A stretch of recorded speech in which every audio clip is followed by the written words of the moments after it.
Yeah, I'll get started without any further ado. It's because I have a tendency to waste time and I can keep doing that for a while. So we'll get started. Rekha Mataji is so merciful that she invites everybody and I was not prepared for a large audience, but I'm hoping that everybody's familiar with Nursing Prahlad's story.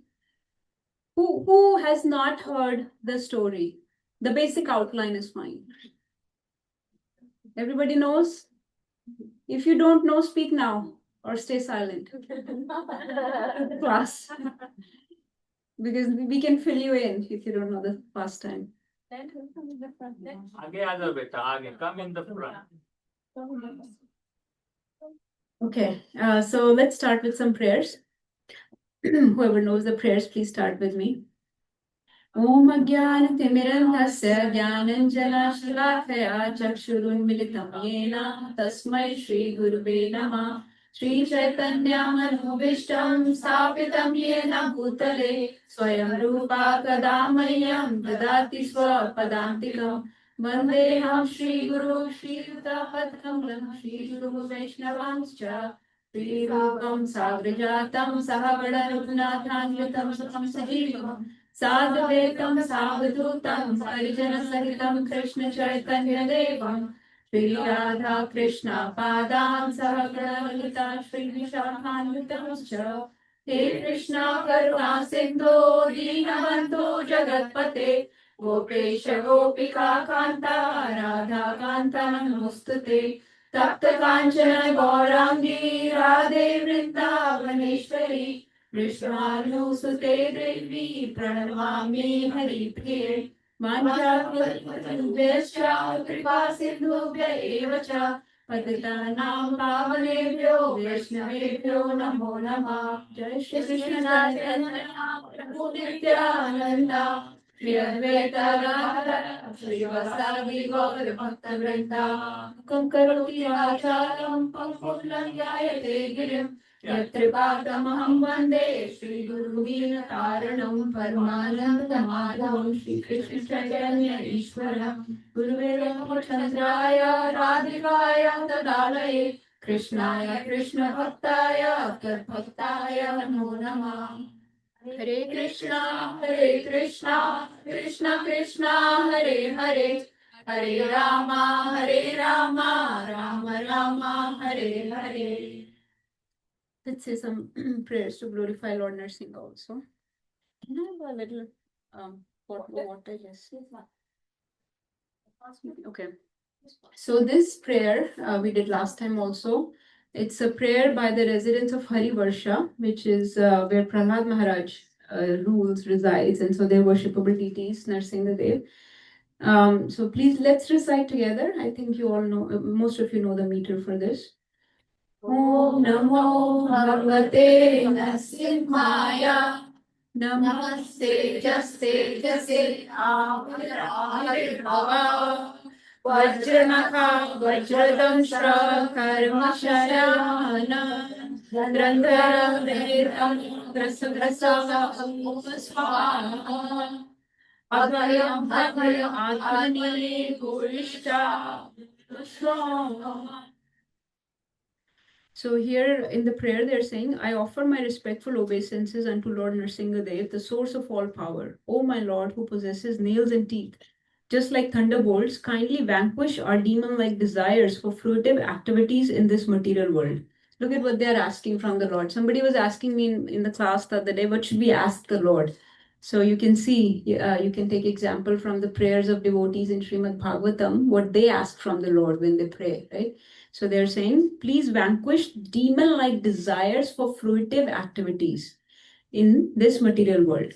So fruitive activities basically means that when you get some results for an action that you do. So we all want some results, right? Whereas Krishna says that we should not be so attached to the results. So when we are attached to the result, that activity becomes fruitive activities. Meaning that we are attached to the results, we want to enjoy it for ourselves. It is not a service in that case. It is not sacrifice. It is not an act of gratitude or service to the Lord. It is not an act of love. So in that case, it is basically for our selfish enjoyment, for sense enjoyment. So these devotees are saying we do not want some fruitive activities where we are just enjoying for ourselves. Please vanquish all such desires from our heart. Please appear in our hearts, okay? You enter into our hearts, basically. Drive away our ignorance so that by your mercy we may become fearless in the struggle for existence in this material world. So this is why Narsimha Dev is important, because he makes the devotees fearless. Remember how Prahlad was fearless? Right? We'll talk about him. We'll talk about Narsimha Dev and his mercy. But the point is that Narsimha Dev is so fierce, so ferocious that his long talons, his very ferocious, very formidable appearance, his talons, his teeth, they can destroy anything that is an impediment in our progress, in our spiritual path. Okay, so anything that may be a problem, whether internally or externally, whether it may be some problems on the outside in the world, in our body, or internal problems like internal anarthas or bad qualities, bad desires that we may have. Right? So he vanquishes all of those. Let's sing these. These are very favorite prayers of devotees for Lord Narsimha. Now sing these two together and 3 times, okay? Shri Narsimha, Jai Narsimha, Jai Jai Narsimha. Prahlad Jaya Padma, Mukha Padma Vringa. Brahmaviram Mahavishnu Jwalantam Sarvatomukham Narsimham Vishanam Bhadram Mrityur Namamyaham. Everyone join in. Narsimha Jai Narsimha Jai Jai Narsimha. Prahlad Jaya Padma Mukha Padma Vringa. Ukram Veeram Mahavishnu Jwalantam Sarvatomukham Narsimham Vishanam Bhadram Mrityur Namamyaham. Once more. Narsimha Jai Narsimha Jai Jai Narsimha. Prahlad Jaya Padma Mukha Padma Vringa. Ukram Veeram Mahavishnu Jwalantam Sarvatomukham Narsimham Vishanam Bhadram Mrityur Namamyaham. Reborn. Okay, so let's dive into this beautiful pastime of Narsingh Dev, Sri Narsingh Dev and Prahlad Maharaj ki jai. So it's been a glorious week because I got to immerse in Narsingha Prahlad Katha. This is my 3rd or 4th time within this week, which I really appreciate the devotees for allowing me this service and for letting us all relish this pastime. So let's take some deep insights into this story. Okay, this story is very popular. It's very widespread, right? Everybody, I think most people, whether you're a devotee or not, most people are familiar with this pastime. So there are many places it is mentioned in our Vedic scriptures. Okay, the 2 key books that mention this pastime, one is Narsingha Puran. Okay, the other is Srimad Bhagavatam. Most of the devotees here have Srimad Bhagavatam in their house. Who has Srimad Bhagavatam in their house? Who has 2 sets of Srimad Bhagavatam in their house? Who has 3 sets of Srimad Bhagavatam in their house? Ribol for Prabhu and Shita Mataji. Okay, so so the beauty of Srimad Bhagavatam is it's the book that describes the Bhagavad Dharma. Basically, it's a book of divine love that re-invokes your forgotten love for Krishna, forgotten love for Supreme Lord in your heart. Okay, it invokes that love again in your heart. That's the way the pastimes are described. The difference between the way this story is described in Narsingha Puran versus how it's described in Srimad Bhagavatam is that in Narsingha Puran, Lord Narsingha is the clear hero of the story. Okay. But can you guess who's the clear hero of story in Srimad Bhagavatam, the way it's described? Prahlad. So Prahlad is the real hero. So Bhagavatam is such a book that it reverses. We have taken that class once where we discussed how it changes the paradigms. It changes the norm. Like for example, in various scriptures, the fight between Indra and Vritasur happens, and Indra is the hero there. Whereas in Srimad Bhagavatam, when the same fight is described, Vritasur is the hero. Okay. Actually, he's a demon, and Indra is a demigod. But Vritasur is described as a hero in Srimad Bhagavatam because Srimad Bhagavatam uh, pays more attention to the love one has in their heart, right? So whoever has more love in the heart for the Lord, that person will be glorified more. So that's why in this particular story, which appears in seventh canto or seventh book, so there are 12 books in Srimad Bhagavatam, seventh book, this whole story appears. Okay, the first 10 chapters, actually up to 8 chapters are dedicated to the Prahlad Narsimha story. In 9th and 10th chapter, Prahlad starts offering prayers to Lord Narsimha Dev. And then further life of Prahlad Maharaj is described after that. So this, you may think, why do we have to listen to this story every time Narsingha Chaturdashi comes and you're like, multiple times you're hearing the same story? So actually, it's not about Lord's pastimes are not like some novel or some movie that you just see once, you know the storyline, and that's enough. Is it enough to just know the story? Because many people may know the story. Okay, so Lord came in this half man, half lion form, came out of the pillar, and he saved this little devotee Prahlad, huh? Prahlad had immense love for him, immense faith in him. So to prove his word right, he just came out of the pillar. That's the whole story. Okay, he saved him from his demon father Hiranyakashipu. That's the whole story. So why do we need to keep going more and more into it? Is it just about the story? Is it just about the facts, the names, the places, the chronological order in which things happen? Does that matter? To some extent, but go ahead. Lessons. It's about the lessons. It's about transformation of the heart. It's about churning that story in your heart, in your mind so many times that it will actually enter into your heart and manifest inside. The Lord has to manifest. The love of Lord will manifest inside your heart. So the spiritual knowledge, the transcendental pastimes of the Lord are not like the material knowledge of this world. Like, for example, when I studied medicine, right? I graduated and finished my education, and that was it. I get a degree. So that's the extent of it, right? Maybe I'll keep updating it to some extent because medical science keeps changing, material sciences keep changing. So the material knowledges go like this, right? And then they mostly plateau, and that's it, right? Then they may go up and down just a little bit. But the spiritual knowledge is like a spiral. Okay. So it's you start from the story, but then it keeps going deeper and deeper into your heart. You keep taking deeper and deeper dive into the various lessons, the philosophy, the various intimate exchanges between Lord and devotee. So it keeps going deeper and deeper into your heart, and there is no end to it.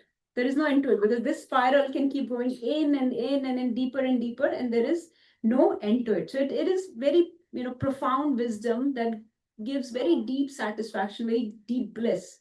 So the point is not to just hear the story, but actually have transformation of the heart. Bhagavatam pastimes have two benefits. Okay, let's compare it to medicine. Okay, for example, medicine can purify you, right? It can clean the infection in your body. So Bhagavatam can clean the infection in your body, right? Clean this material infection, this material fever that we have, just like antibiotics do. But do antibiotics taste good? Are they very nectarian? Are they very pleasant? No. So Bhagavatam is not only purifying, it is not only bringing auspiciousness in our heart, it is not only removing the material agyan, the ignorance, the avidya of this world, but actually it is also very blissful. It is also very auspicious. It's very nectarian. It gives such deep happiness, such profound bliss in the heart. Once you get taste of Srimad Bhagavatam, you cannot stop listening and reading to it. So it is called that elixir of life, that elixir of happiness that keeps giving eternal joy. Once you get addicted to it, you cannot have a day. Every day you have to have a little bit of it. That's why we say Nityam Bhagavat Sevya. So let's enter into this. We'll say some prayers for Srimad Bhagavatam, and we'll enter into it. Please please chant after me. Om Namo Bhagavate Vasudevaya. Om Namo Bhagavate Vasudevaya. Om Namo Bhagavate Vasudevaya.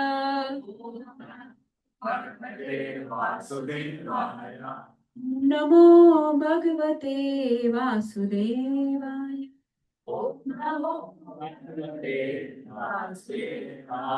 Narayanam Namaskritya Naram Chaiva Narottamam Devim Saraswatim Vyasam Tato Jayamudire Nashtrapraeshu Bhadreshu Nityam Bhagavad Sevaya Bhagavati Uttamashloke Bhaktir Bhavati Nashtaki Krishnaya Vasudevaya Devaki Nandaya Cha Nanda Gopa Kumaraya Govindaya Namo Namah.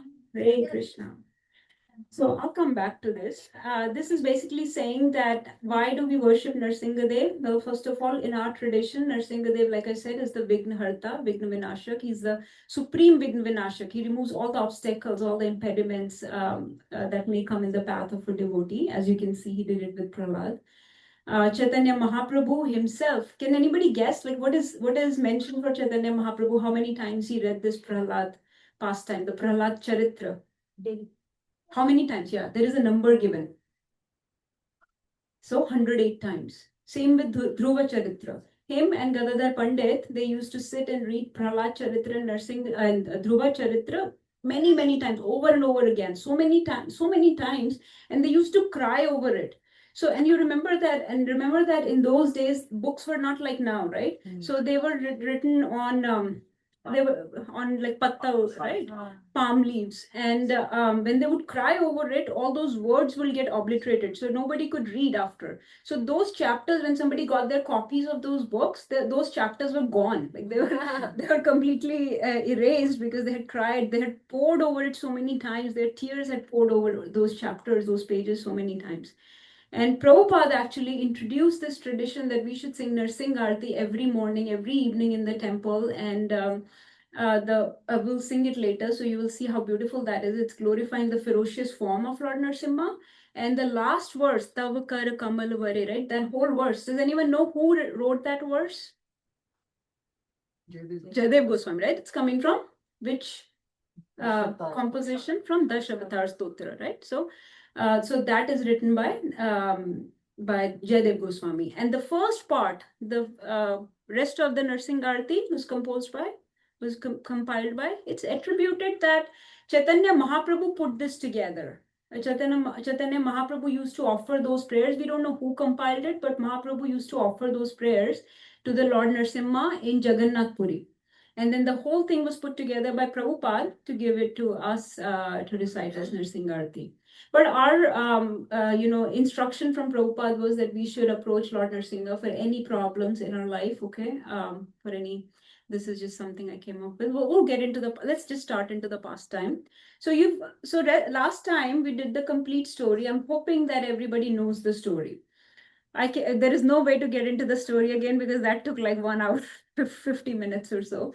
So I'll just start from the point where Shukdev Goswami is talking to Parikshit Maharaj, as you know, in Bhagavatam. Parikshit Maharaj asked him a question. Why does it look like that Lord is partial towards devotees? Okay, like he is favoring the devotees. Okay, and this happened right after which pastime? After killing of Vritasur. No, so when did Parikshit Maharaj ask that question? When Vritasur was killed. So he said, why does it look like devotees are favored by the Lord? So at that time, Shukdev Goswami said, let me tell you the conversation between Yudhishthir Maharaj and Narad Muni that happened at, what is the location here? At Rajsuya Yagya. Okay, Rajsuya Yagya was arranged by Yudhishthir Maharaj. Let me tell you a pastime that happened there. And same question was asked by Yudhishthir Maharaj to Narad Muni. Okay, why does it look like Lord is partial? So we discussed this last time that Narad Muni basically explained to him that Lord is neither partial nor impartial. He is reciprocal. So he reciprocates with the desires of the devotee to the extent that the devotee surrenders to the Lord. To that extent, the Lord will reveal himself. Ye yathamam prapadyante 4.11. Then he also says that there are certain people that are very envious towards the Lord, that are basically like disobedient children, like wayward children. So they're all children of the Lord, but they're demoniac because they do not understand the authority of the Lord, like they're atheistic or they're disobedient.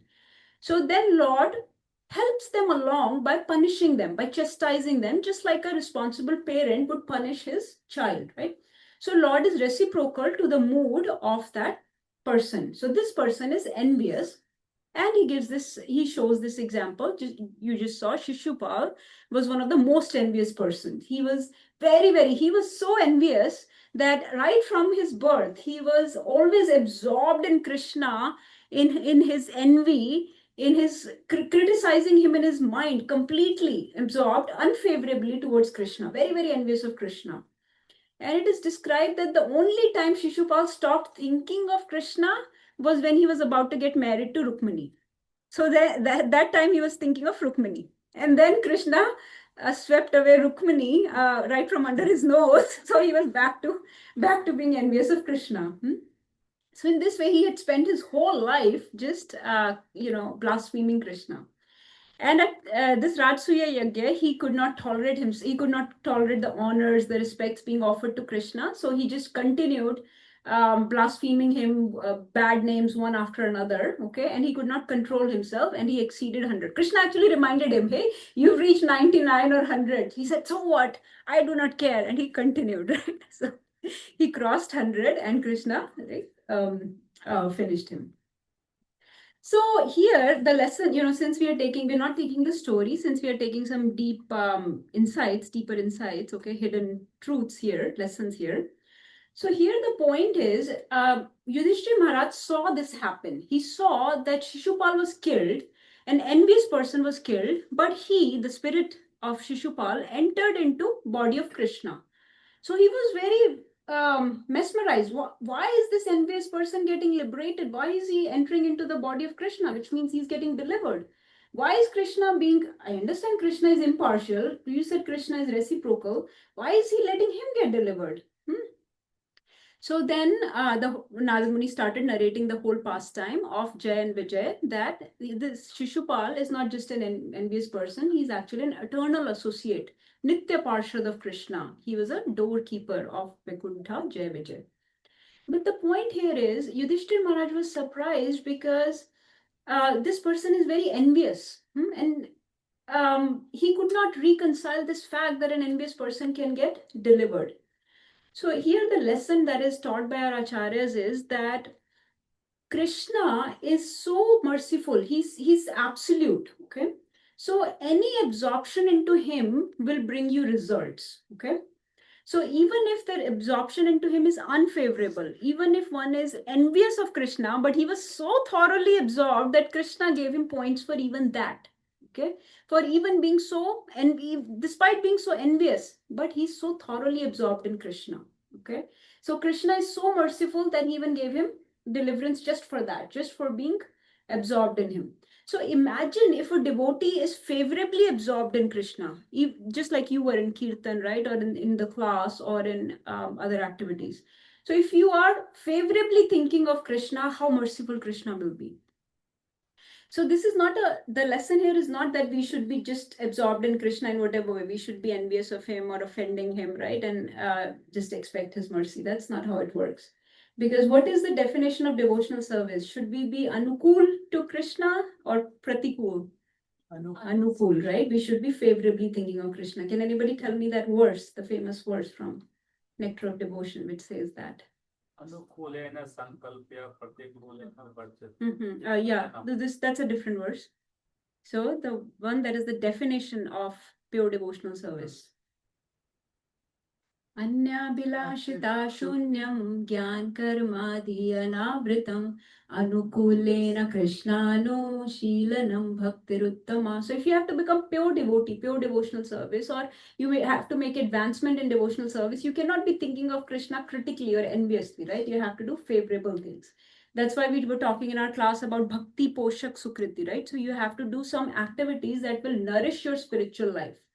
Okay, so envious thinking will harm your envious thinking towards Lord, towards his devotees, right? Towards this process, that will all harm you. Okay, but favorable thinking, favorable activities, participating in these activities, just like you're all participating right now. This is what nourishes our spiritual life. Okay, so we should do smaranam. We should remember the Lord, but in a very favorable, loving, affectionate way. Okay. So then, so this is the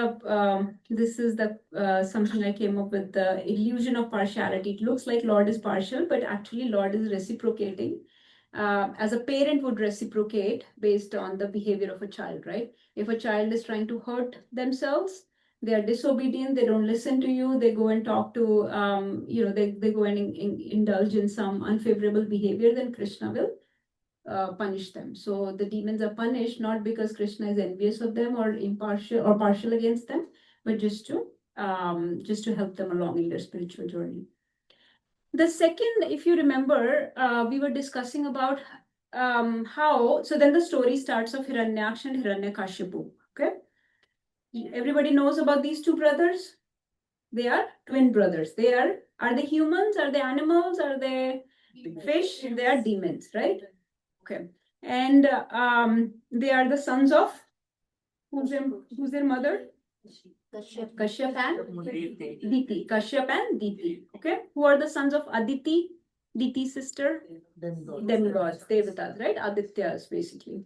So now, so you know that these are two brothers, okay? Both are very evil, very demoniac, very envious of the Lord. They just want, they just want superiority, dominance in the world. They want power, right?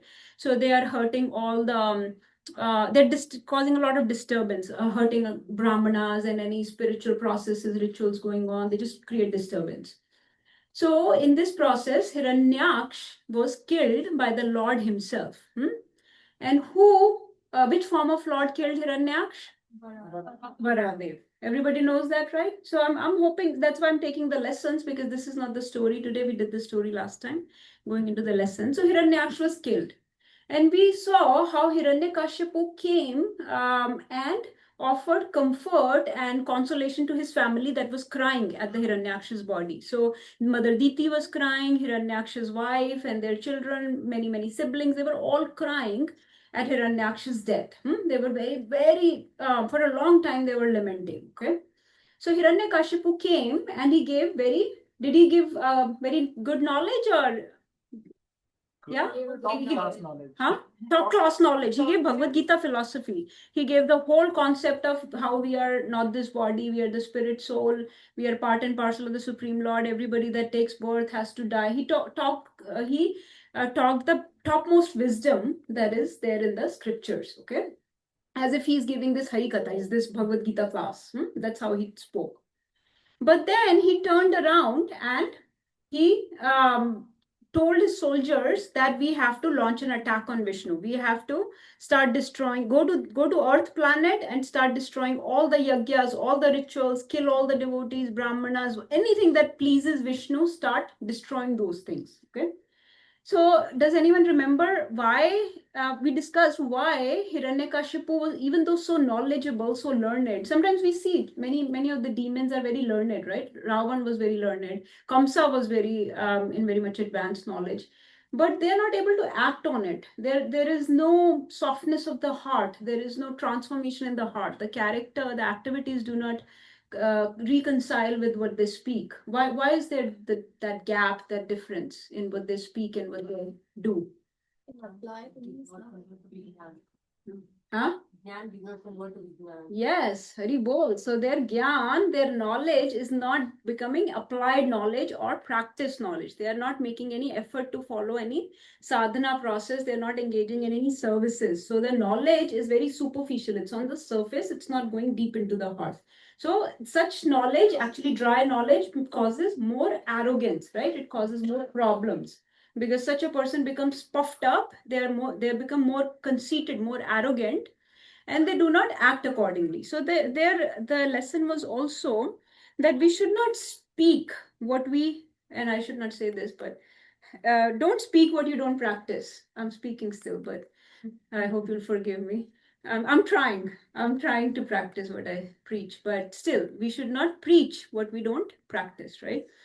Because this knowledge, this is living, breathing wisdom, right? This Sanatan knowledge, this transcendental, eternal knowledge, Divya Gyan, it enters into the heart only based upon the intention of the person, right? If the person has the intention to purify their heart, to transform their character, to serve the Lord, to become a devotee of the Lord, to get love for God, then this wisdom will go deep inside the heart, right? So that's why it is said Divya Gyan Hriday Prakashito. So it is not something that comes through brain or through intelligence. Okay, it is something that enters into the heart. Okay? So since he has no intention to purify himself. He wants to become powerful. That's all he cares about. He's very overly ambitious. He wants to enjoy himself. He's engaged in all kinds of sense gratifications and sense enjoyments, enjoying with women, enjoying liquor, and killing people, very violent, very aggressive person. So without any efforts on our part, the knowledge just stays on the surface, does not go inside.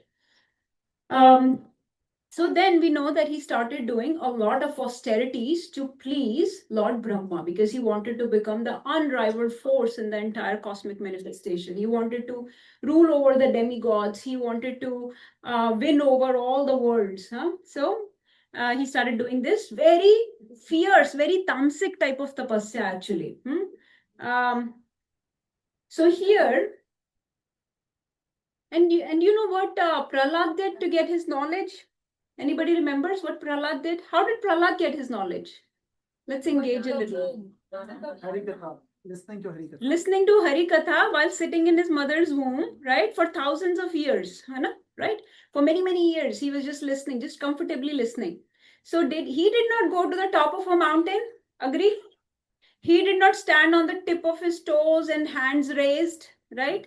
There were no bamboo shoots and anthills growing around him. All he did was listen to Harikatha. All he did was listen to the pure chanting of holy names by Narad Muni. So whose tapasya do you want? Do you want to do Hiranyakashipu style or Prahlad style? Pick one. Who wants to do Hiranyakashipu style? Who wants to go to mountain and stand on the top of the tip of their toes and hands raised? Anybody here?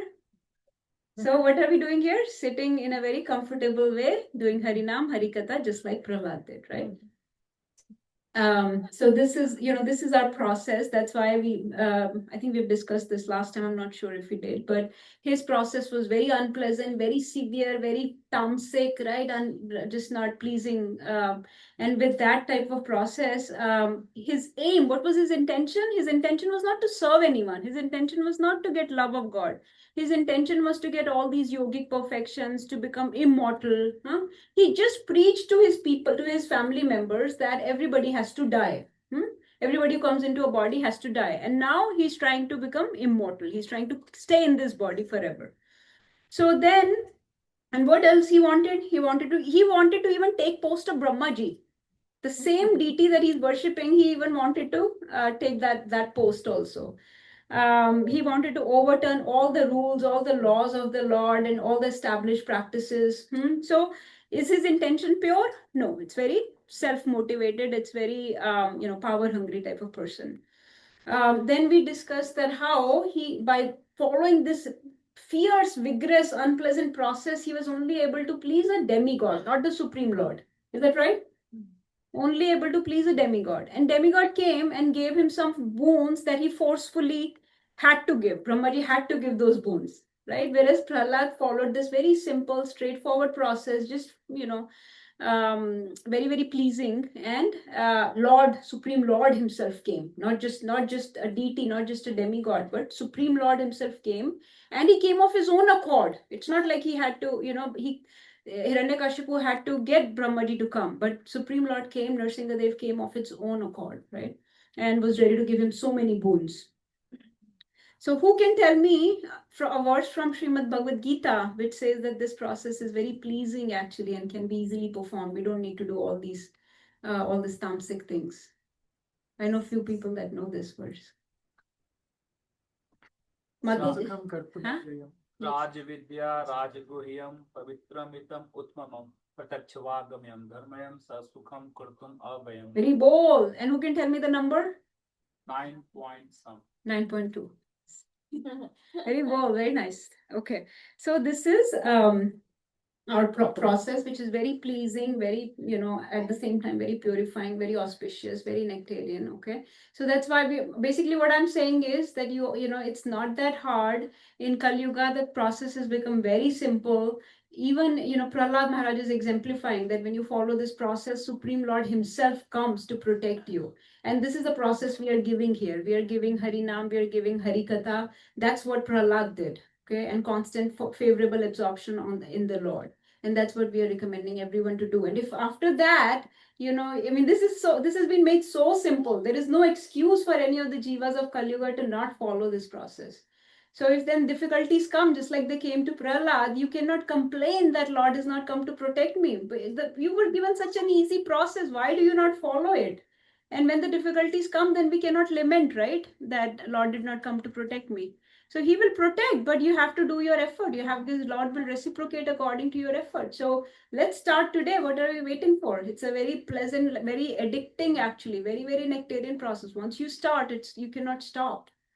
So, okay. So he did all these austerities, okay, and then he got all these boons, and he was planning to misuse these boons. So we discussed about how he was basically trying to cheat God. Okay, cheating is one of the propensity of humans. Okay, cheating propensity is inherent to humans. It is given in our books, in our scriptures, that that's a very common tendency, and he was trying to cheat the Lord. So as we understand that Lord is the topmost cheater and you cannot cheat him.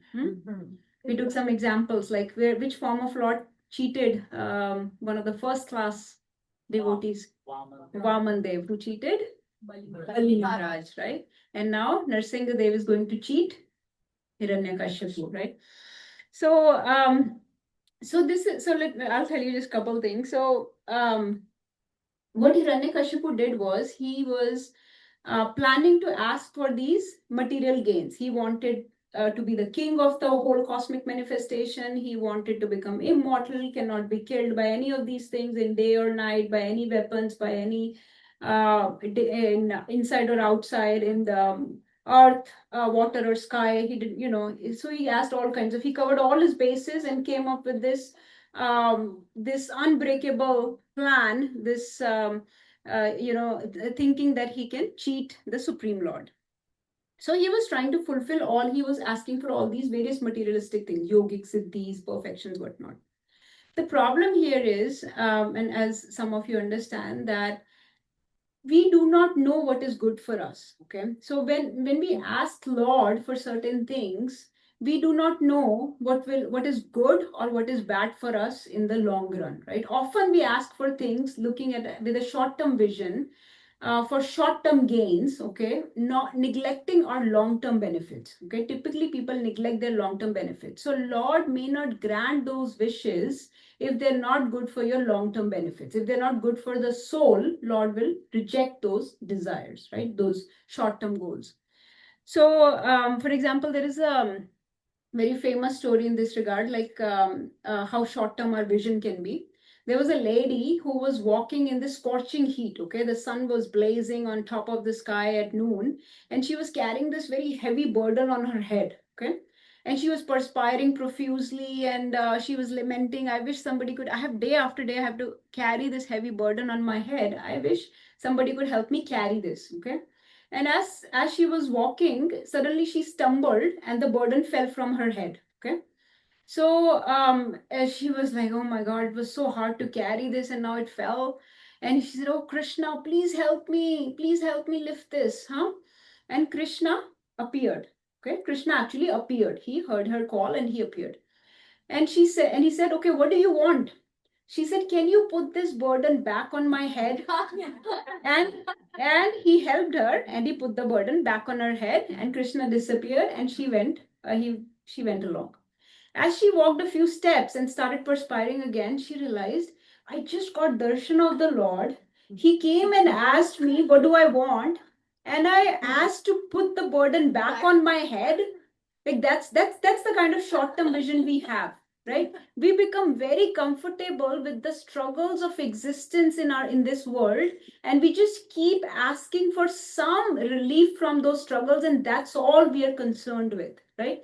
So she was struggling with this burden on her head, and she was just concerned with relieving the burden on her head. That's all. She just, in the short term, she wanted that put back on her head. So we don't know what's good for us, right?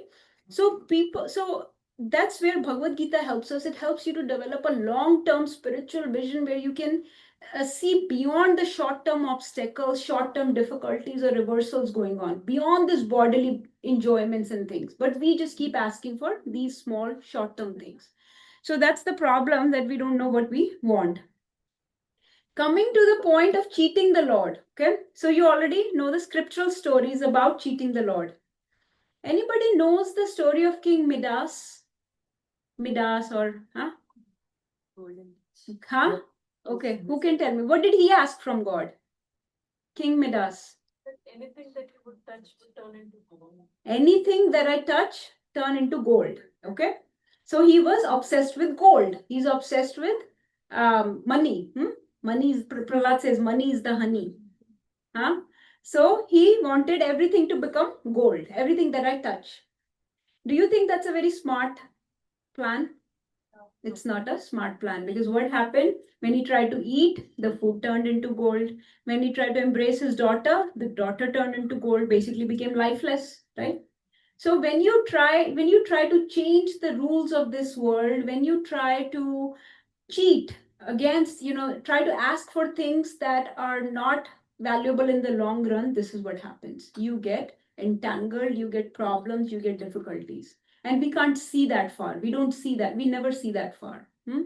So, and also that story also, is a testimony to the fact that we should not try to change the rules of this world, which Hiranyakashipu was trying to change the rules, right? Trying to become immortal and whatnot.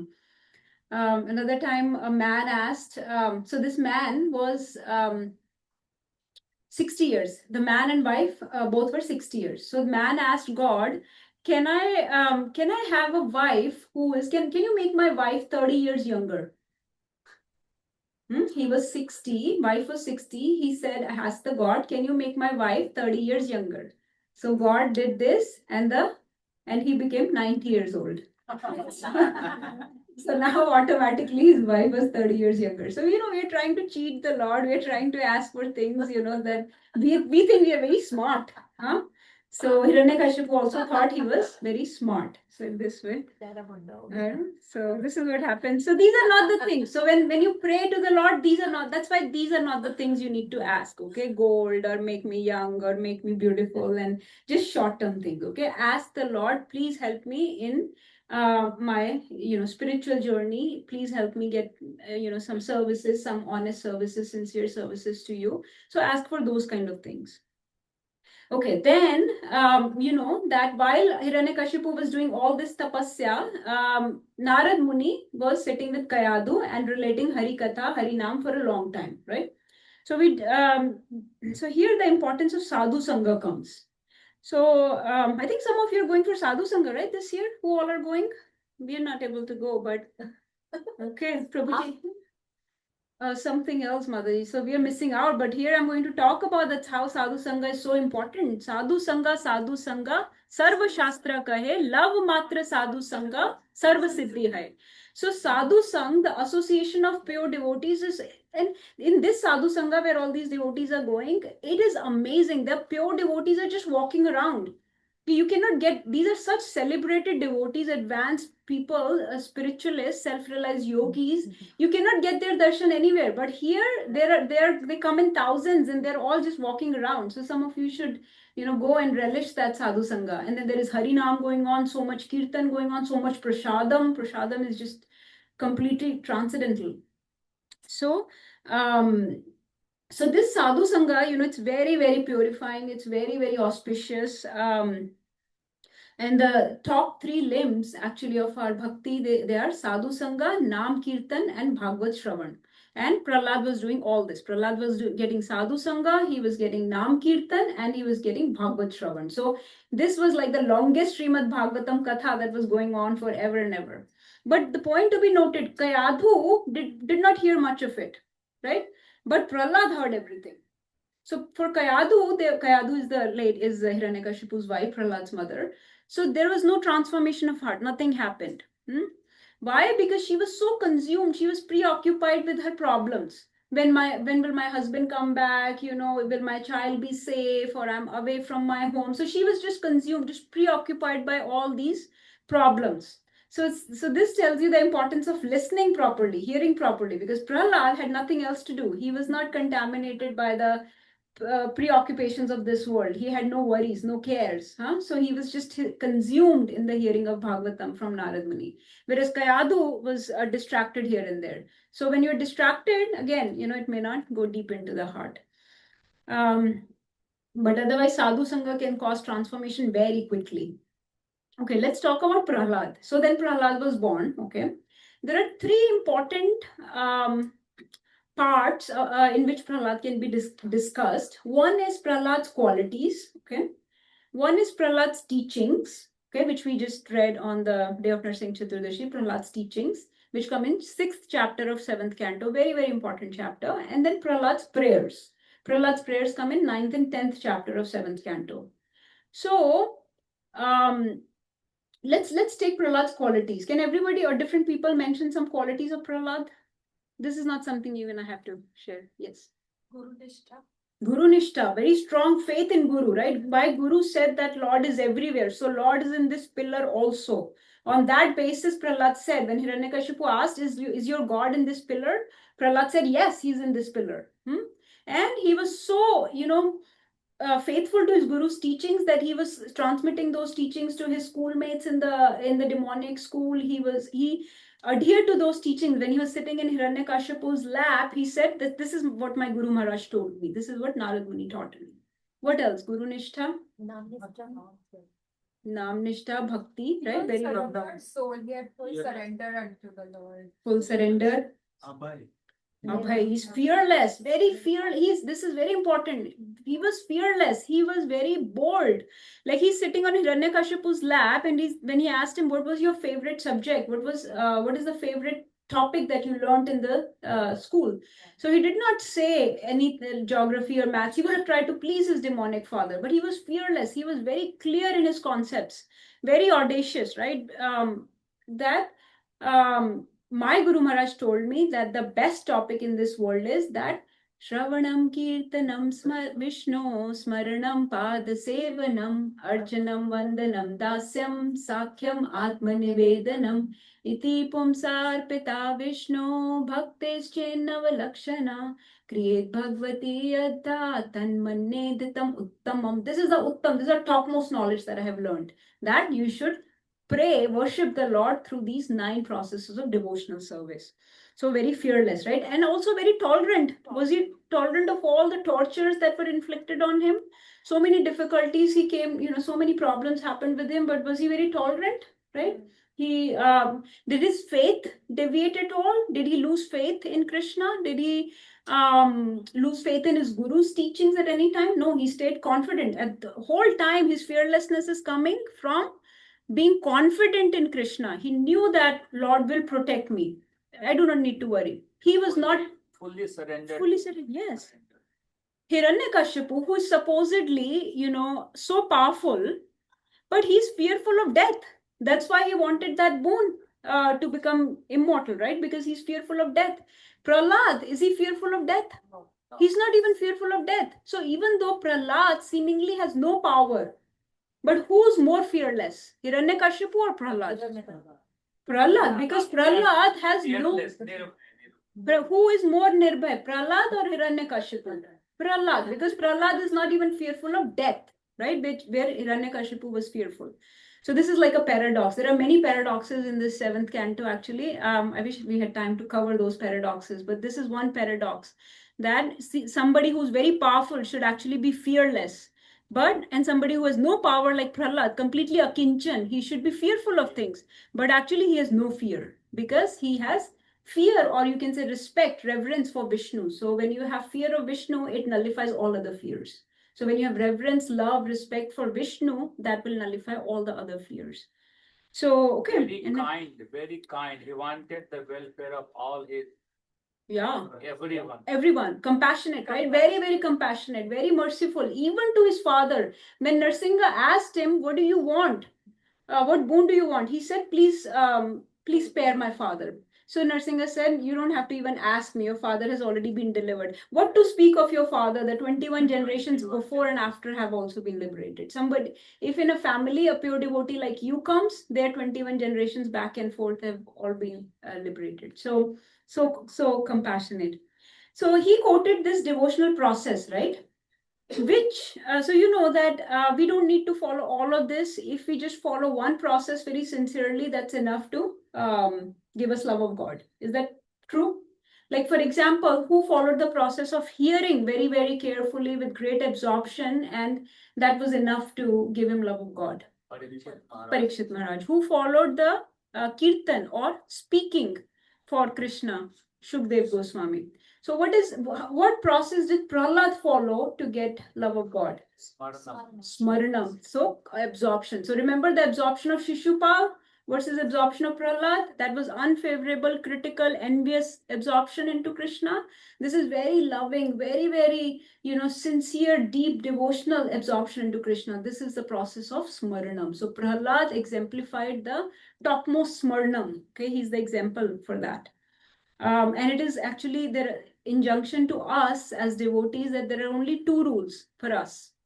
Always remember Krishna, never forget Krishna. So always remember Krishna, never forget Krishna. And that's what Prahlad did. So always remembering. And this, like you're hearing this, so whenever you hear, it's very important to go back and think about what you hear. Smaranam is very important for us. That's how we can do Smaranam. Okay, always think about Lord, always think about his names, forms, qualities, pastimes, activities. Ruminate on these pastimes. Like, for example, if you eat food, right, and you do not chew it, you do not let it digest, it does not nourish your body. So similarly, this Harikatha, when you hear, think about it. Don't just let it be in the class and then let it, disappear, let the world take over. As soon as you leave the class, the world takes over. Don't let that happen. Deliberately make it a practice to think about it. Okay. I've been trying to do that. Like I try to think of various things that were mentioned in the class and what doubts I have about that, what new realizations I have about that, what questions could I have asked in such a class. Like if I'm hearing on YouTube, I think about, oh, what could I have asked in this class? If I was sitting there, what would I have asked? So like that, come up with various ways in which you can meditate deeper into that class. So chew on it, ruminate on it, okay? And that will give you deeper realization. So Smaranam is very important. So, okay, teaching. So this was qualities. You all mentioned the qualities. And we just read the chapter on teachings of Prahlad. Can somebody give me couple, 2 or 3 teachings? That this life is really actually very short and we should start as early as possible. Okay, very good. So that was very foremost teaching actually. That was the first verse, right? Kamaramacharet pragyo dharman bhagvataniha durlabham manusham janma tadapi adhruvam arthadam. We should start this process as early as possible. And remember, Prahlad started it in the womb. So started as early. He said, human life is very valuable. It's priceless. It's durlabham manusham janma. So you should kamaramacharet pragyo. You should follow this process as soon as you get it, ideally from your youth, from your childhood. Okay, there is no time to waste in human life. Very, very difficulty to obtain it. Started, but there I came up with. So one is value of human life. Okay, when he says to start early, there are 3 important aspects to that. One is human life is very valuable. We should not waste any time, and that's why we should start as early as possible. Second point, when I was thinking about this, why we should start early, because childhood is a good time to learn anything, right? Anything difficult in life should be learned in childhood. For example, anything difficult, like let's say a new language, let's say swimming, you have to learn. You should learn those skills as early in life, right? Similarly, self-realization, the path, the spiritual practices should be introduced to our children early in life, because before the world has the opportunity to teach them something wrong. So before the world takes over and distracts them and teaches them something harmful, let's introduce positive into their life. And this is the topmost, this is the best positive things you can introduce.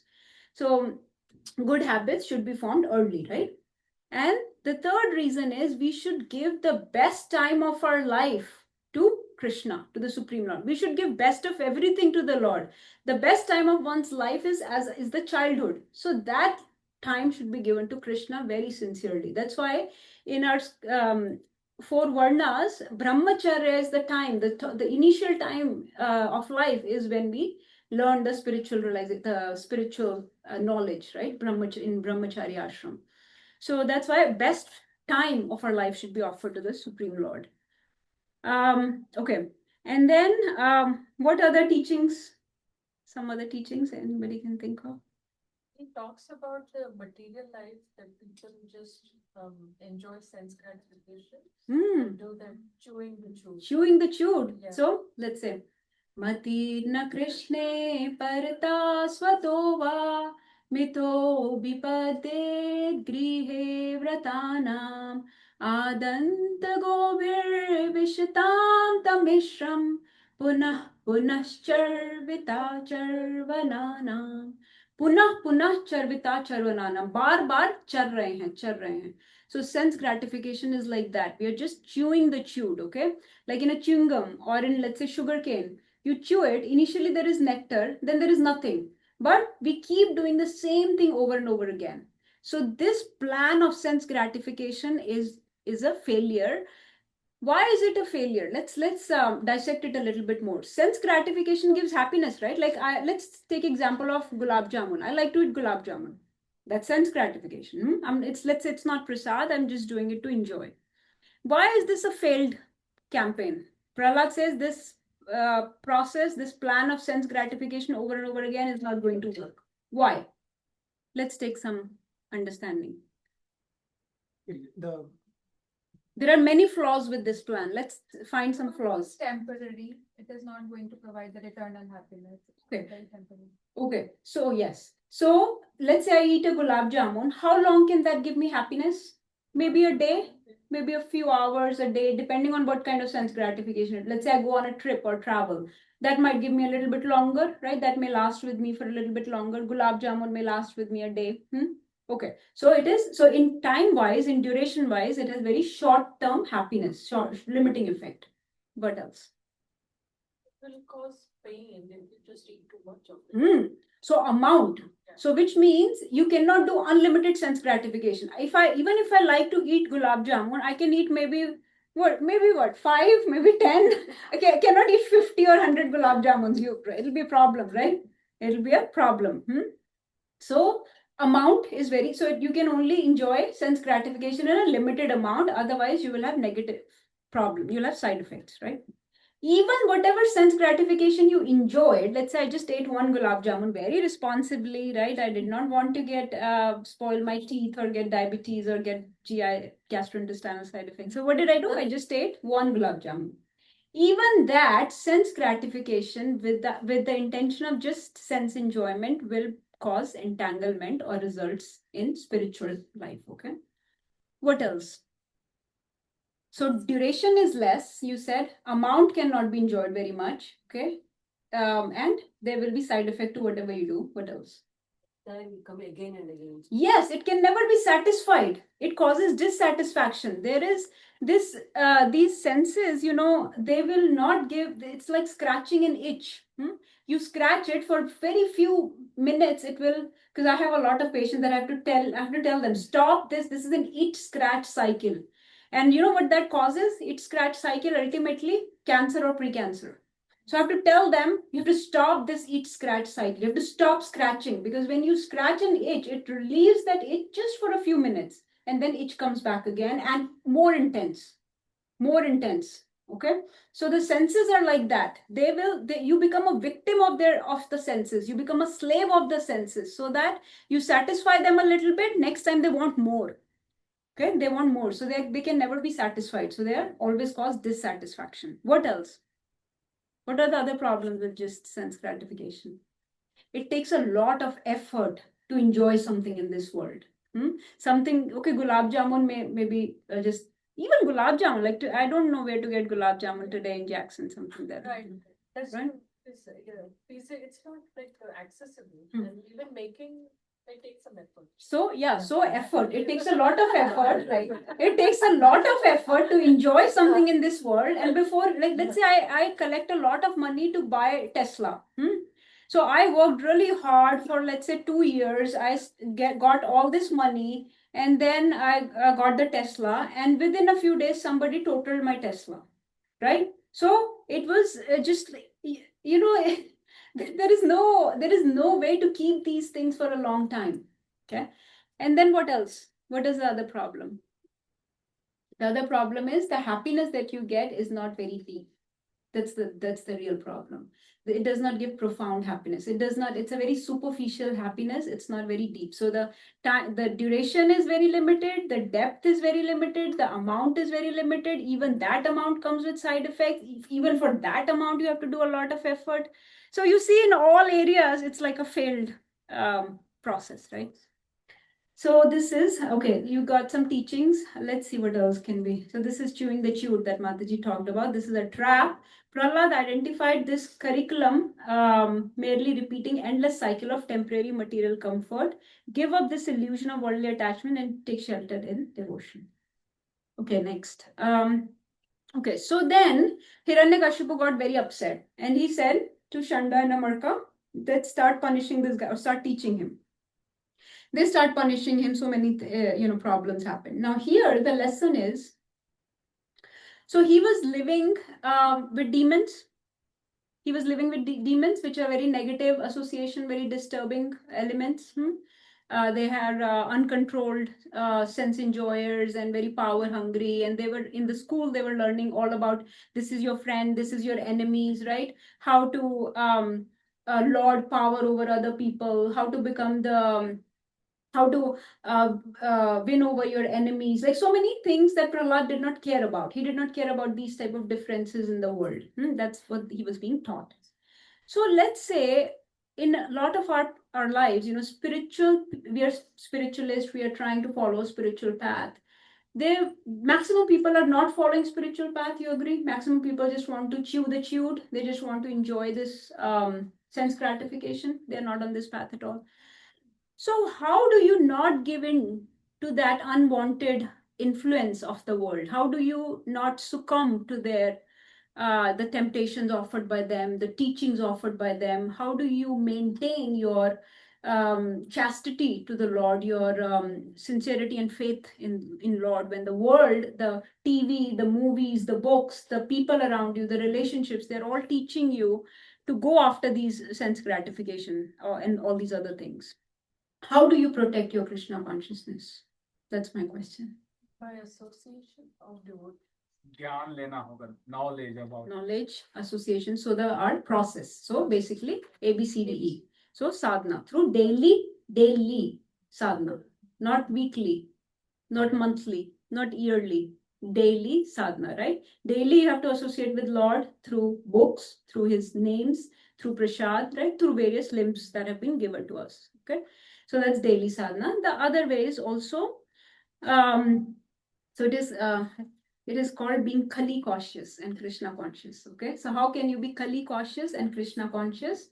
One is daily sadhana. The other is also preaching. Okay. Preaching. Basically, preaching means just what Prahlad was doing. He started teaching his schoolmates. Okay. So you start converting those. Remember that devotees, they're very smart. So since we don't want to get inspired by them, we try to inspire them. So let's convert them into devotees. What did Lord do? How did Lord cheat Hiranyakashipu? He put a devotee in the family, right? So Hiranyakashipu is making all these plans of killing Vishnu and all this violence and subjugating all these demigods. And what did Lord do? Just a little boy that's a pure devotee, he put it in the family, and that's all it was needed. That's all that was needed to overcome Hiranyakashipu, right? So what do you do? You implant bhakti in other people's lives also by preaching, right? So don't get inspired. Don't take their association. You give your association to them. So when you meet, the people, don't get into the rat race, right? Because when you win in a rat race, you are still a rat. So don't be part of the rat race, right? Be bold to stand out. Prahlad was very bold to stand out. So there is a poem that I really, really love. It's called Desiderata by Max Ehrmann.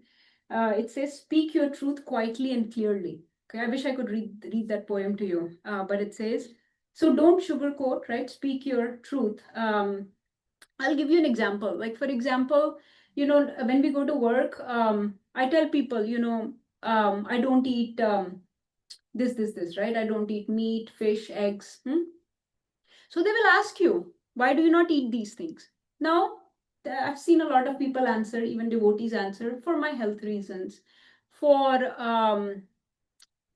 what? Allergies. For allergies, right? For these kind of things. But that's not why you're doing it. There is a higher truth. There is higher truth, because I do not want to cause violence to an animal, right? Because I practice mercy, because I eat karma-free diet, right? So I do not want to cause any violence to any of the animals.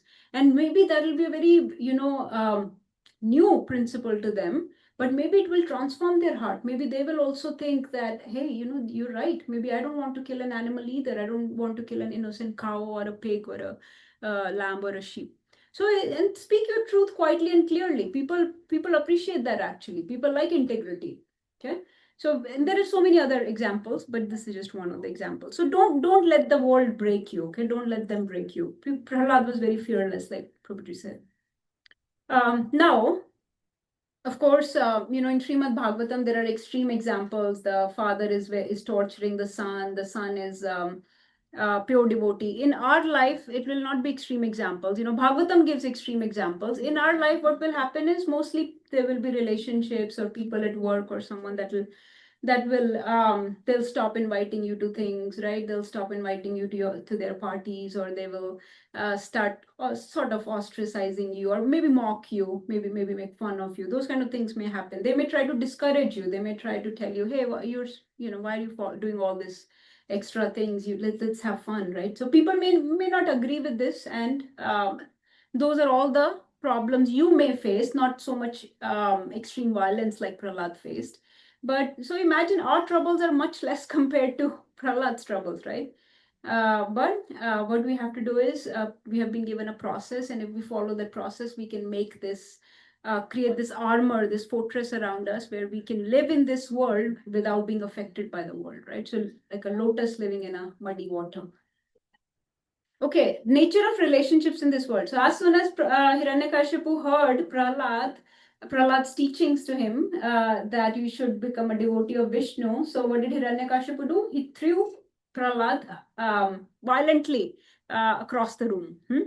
So this is the relationships in this world, right? We have a lot of hopes, we have a lot of expectations. That's why, and people are not absolute. People that we have relationships with, right? They fail every day. And we fail them every day, and they fail us every day. So we have, they're fallible. All humans, we are error prone, we are erroneous, we are fallible. So they are not absolute, they're relatives. And so that's why there are so many fights and so many arguments and so many divorces, and right, constantly you have to make up and keep trying and trying again in the relationships.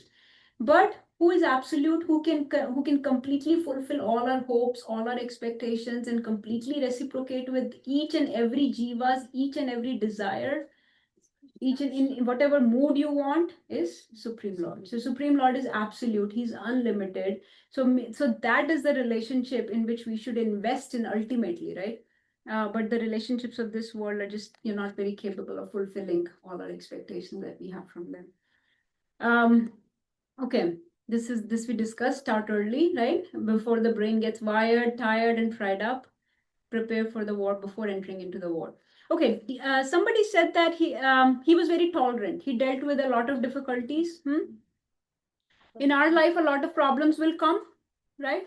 That's the nature of this material world. There will be distresses, difficulties, reversals. There will be so many negativities that might happen with the body, with the health, with the jobs, with the spouse, with the other family members, with the relationships or community, world, right? Or weather or terrorism. So many problems can happen, right? So what Prahlad did was, the principle that Prahlad followed was, he was constantly absorbed in Smarnam. Is that right? So he was filling himself with Lord every day. Okay.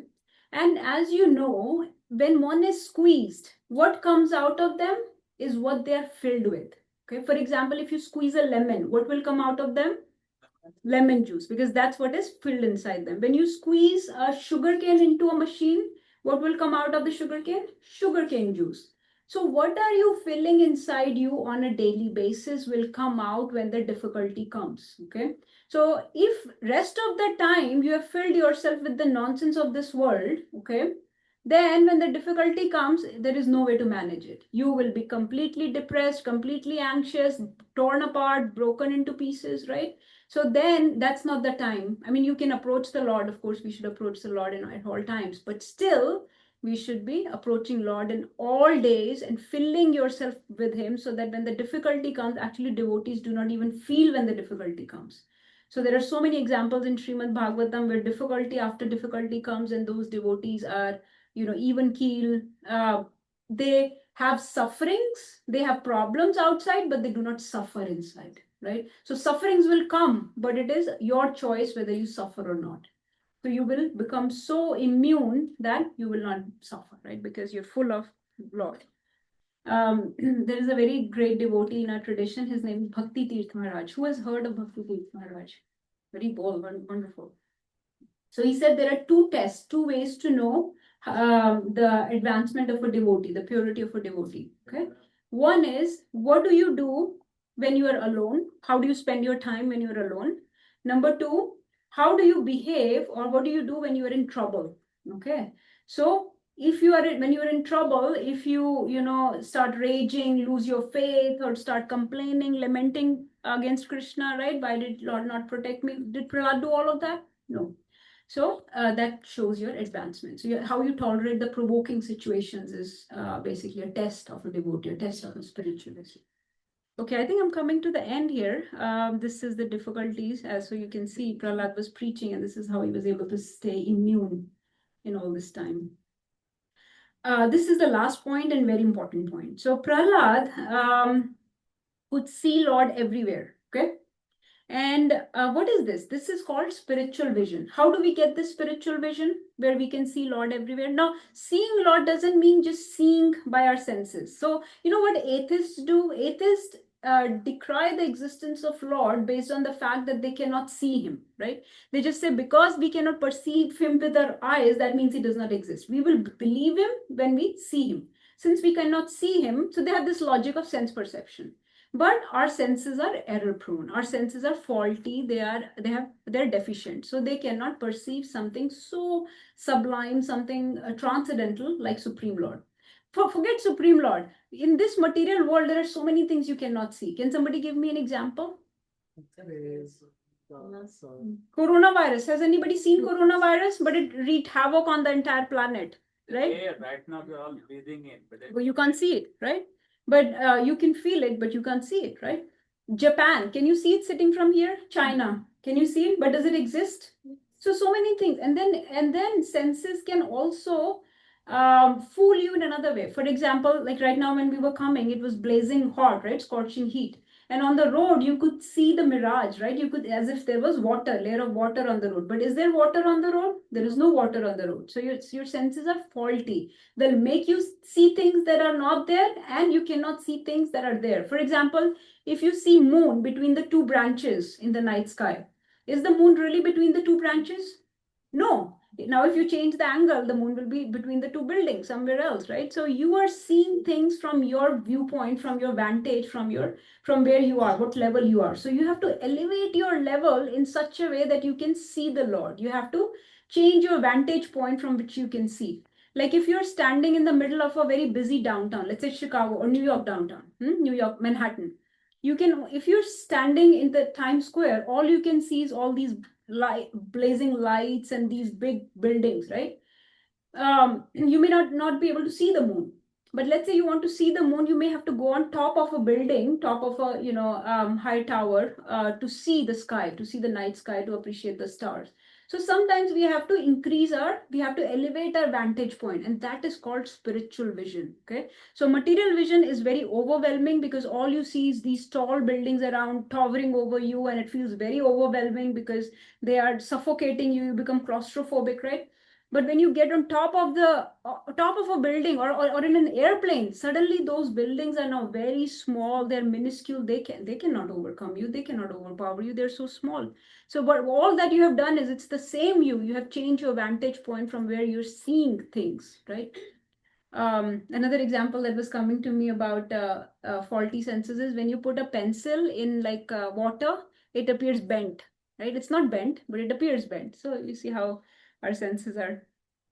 So this is called spiritual vision. Brahmaji says in Brahma Samhita that to see the Lord, you need eyes anointed with love. Okay, did Prahlad have eyes anointed with love? Yes. Premanjana churita bhakti vilochanena santa sadaiva hridayeshu vilokayanti yam shama sundara achintaya guna swarupam govindamadi purusham tamham bhajami. So Brahmaji says that you should have eyes anointed. Prem anjana churita. Prem ka anjan hona chahiye eyes pe. Okay. So anyways, the more important point is that seeing the God is not that important. What is important? Okay. What is important? Seeing the Lord or being seen by the Lord? Being seen by the Lord. Acha, okay. So if being seen by the Lord is important, does that mean when I go to the temple, I should do dhakka mukki, hustle with the devotees and get to the front? No. Is that how you will be seen by the God? No. Do you have to do that? Okay, practical question. In a temple, it's full of devotees. Should you be jostling around and let me get to the front? And only then God will see me? God can see from anywhere. You know what is the practical way? It is described by in Chaitanya Charitamrita. Who can tell me? What should you do to be okay? This is just a fun side fact. I'll come to the real point. You don't have to go to temple. God is in our soul already. Like He is. No, let's say we are in the temple, we are in the DT room. You should stand next to a pure devotee of the Lord. Behind the devotee. Because Lord is always seen as devotees, pure devotees. So you don't need to jostle around. But what did Chaitanya Mahaprabhu used to do in Jagannath temple? He would stand next to the Garuda stump, right? So his handprints are still there because Lord is directly watching Garuda. So it's at the very back of the temple. Anyway, this is just a fun fact. But yes, we should go to the temple because that's where DT, the Lord in his Vigraha Roop, is giving darshan, and there is opportunity to serve the devotees and hear Hari Katha and do Hari Kirtan in association of devotees. We must go to temple. What is the use of these legs otherwise, this body otherwise? It says in Bhagavatam, such legs are like I know what it's like trees that cannot go to a temple, cannot visit a place of pilgrimage, must use the body and the limbs to go to the temple. Okay, so then, so what is the best way to be seen by the Lord? This was just a fun fact. Serving the devotees. हाँ, क्या बोलते हैं? I'm trying to remember. खुद ही को कर बुलंद इतना कि खुद खुदा भी तुझसे पूछे क्या कि तेरी रजा क्या है? So खुद ही को कर बुलंद इतना. Did Prahlad did that? Prahlad was boldly preaching to this fierce demon, unrivaled conqueror of the whole world, to Hiranyakashipu, sitting in his lap, he is preaching boldly that follow the 9 process of devotional service. He said, one chale jao, go to one, to Hiranyakashipu. Remember? So, Father, you have fallen into the blind well, into the blind andha kuwa without any water, isme pani bhi nahi hai, and you are just stuck in this, entangled in this household life. You should go to the forest. This bold preaching. So this is why Lord favored him, right? So khudi ko kar buland itna. So if you want to be seen by the Lord, then make yourself so exemplary. And not Take anxiety from a material side. Yeah, not like material stand, but take anxiety for Krishna. Put yourself out there, right? Take anxiety. Okay, I think this is all I have. But ultimately, this story is extremely beautiful. We should take shelter of Supreme Lord. This story is full of, there is love, there is rage of the Lord, unparalleled, never before seen form of the Lord of half man, half lion, this Narhari Roop. So many boons were given and then boons were completely undone. And so many paradoxes in this story. There is Leela, there are laws being broken, there are laws being upheld. Very, very beautiful, mesmerizing story. So please pray to Lord Narsingadev for removing all the fear that this material world brings, and that we may engage in this process of devotional service with seriousness and sincerity. Okay, thank you for giving me the opportunity to speak. This is Mayapur Narsimha. This is Ugra Narsimha. This has a whole story by itself of Ugra Narsimha. But there are so many pastimes of devotees, modern pastimes. I'm not talking about Prahlad's pastimes, but even in the last few years, where Ugra Narsimha has transformed the lives, has removed so many obstacles from the lives of people. Even over last few years, people that have sincerely prayed to Ugra Narsimha. These are some of the, I have some links of various books of miraculous pastimes of divine protection that happened. Okay, thank you everyone. Please share any questions, realizations. I hope I won't get chastised by Nagarjuna Prabhu. That's what I am fearful of. Bhai, from where bhai? Any questions? Yes, Prabhu. So regarding the sense gratification, right? You gave the example of eating jamun, right? Similarly, in our day-to-day life, we do have, for example, myself, I cannot live a day without drinking a tea. What is the easiest way to work on it practically? So, yeah, anybody wants to answer before I say something? So Prabhu is saying how to overcome these. I'll give you a hint for people that want to answer. He wants to overcome these lower tastes of this world. So you add higher taste. So Bhagavad Gita says, who can quote that verse? 5.22. But anyways, Prabhu, Next one. yes. So the point here is that the lower taste will go away only when you add higher taste. So, for example, somebody, huh? That's why Jim disappears. Yeah. Yes. So, for example, somebody's addicted to, let's say, like you said, tea, right? So you can, you may have to, you may have to introduce some better things in your life, like maybe Lord's Prasad, even if you continue your tea, but maybe start eating some Prasad and start asking for mercy, start asking Lord to give you power to come get over some of these unwanted activities, like whatever, maybe somebody's eating meat, somebody's eating, somebody's smoking or drinking alcohol. So you have to slowly start replacing with higher taste, like eating prasad, or introduce Bhagavad Gita, Srimad Bhagavatam in your life, and slowly these tastes go away. So you just have to replace with something better. I just remembered that. I don't know if it's working. Yes. Yeah, that's okay. But basically, what I think about and what I tell people when somebody asks me this is, when the why is strong, the how becomes easy. So the more you associate with devotees, the more you read even Bhagavatam, the more you realize why is it important. When you get this strong belief that there's something, that why is it important to do something, then the how will become easy. Then like, let's say you have a flight. You say I don't have time in the day. But the day that you have a flight, you will make time that you have to go. Even if it's at 2 a.m., you will get up and go, right? Otherwise, you cannot get up at 2. So when the why is strong, the how becomes easy.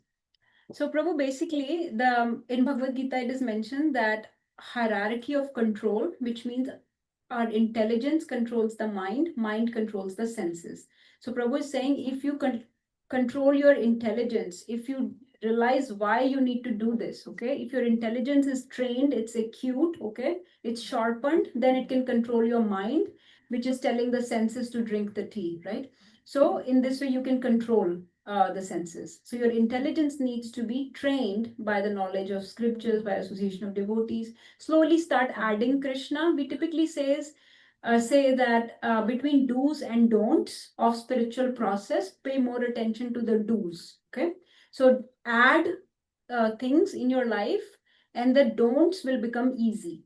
So doing will eliminate those don'ts that are difficult. Just removing things from your life is hard, okay? But when you add Krishna in your life, then removing those things becomes easy. Okay, so focus more on do's for now. That okay, I'm just going to read Bhagavad Gita one verse every day, or I'm just going to chant one round of Mahamantra, and then the don'ts become easy to apply or easy to accomplish. Yeah, and don't focus on the don'ts as much in the beginning. You know, just like I think that's a very good point. That just add Krishna to your life. Focus on the do's. What is to be done, and eventually those things will take care. Krishna will take care of them. Mercy. Be something for mercy. Yeah, one more point is you can just do baby steps.